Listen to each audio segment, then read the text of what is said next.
All right, so let's rewind it back a little bit. This was 2004, so I want to get back into a little bit back into the 90s when the local scene started hitting in Kansas City.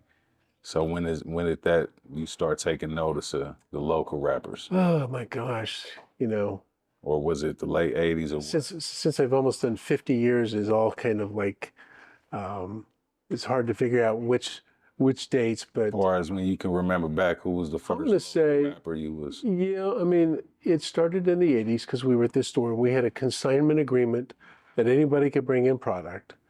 And we filled out the paperwork.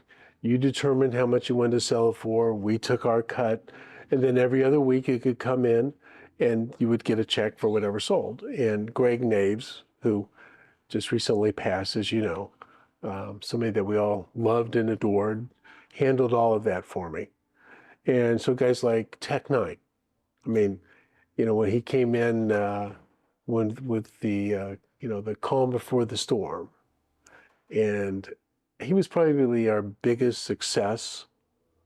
Guys like that, obviously Rich the Factor, MFR, you know, yourself, and just, you know, I guess, you know, Fat Tone. And How was it? How was the relationship starting out like with Tech-9?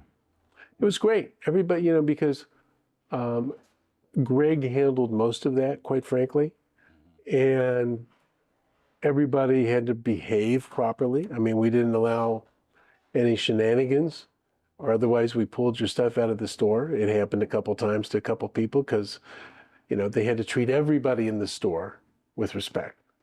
And that was very important. And we started wholesaling a lot of our local music out to some guy that I bought Bay Area music from. Right. And so with Ryan, the company he was with at the time before he owned it. And so we started giving the local guys exposure out to the Bay. And Greg, again, I kind of set up the relationship, and Greg really did all the paperwork, the day-to-day. He was the one that kept all that stuff going for years. And again, he was, you know, his father I am eternally grateful for, as I am for Greg. And he just handled it like a pro, and, you know, until it kind of wound down with the streaming. And but, you know, we felt as a community store, everybody had a right to have a voice here. We want to go through a couple other artists real quick. So we had Tech. Did you have a relationship with Rich, or was it Greg? Or You know, I mean, these guys became so big. I would see Tech, you know, pretty often in the office picking up checks and stuff like that. You know, Rich was, I think, probably the first substantial artist that, you know, he and I go way back, and we're a phone call away. If I want to pick up the phone, call him, and, you know, he hangs out once in a while here at the store and we talk. And, you know, those are relationships that, like yourself, or Scheme, or Rush, or, you know, Fat Tone when he was here, had a good relationship with him.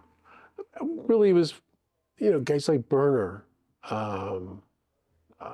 Really, we had a good relationship with a lot of those guys.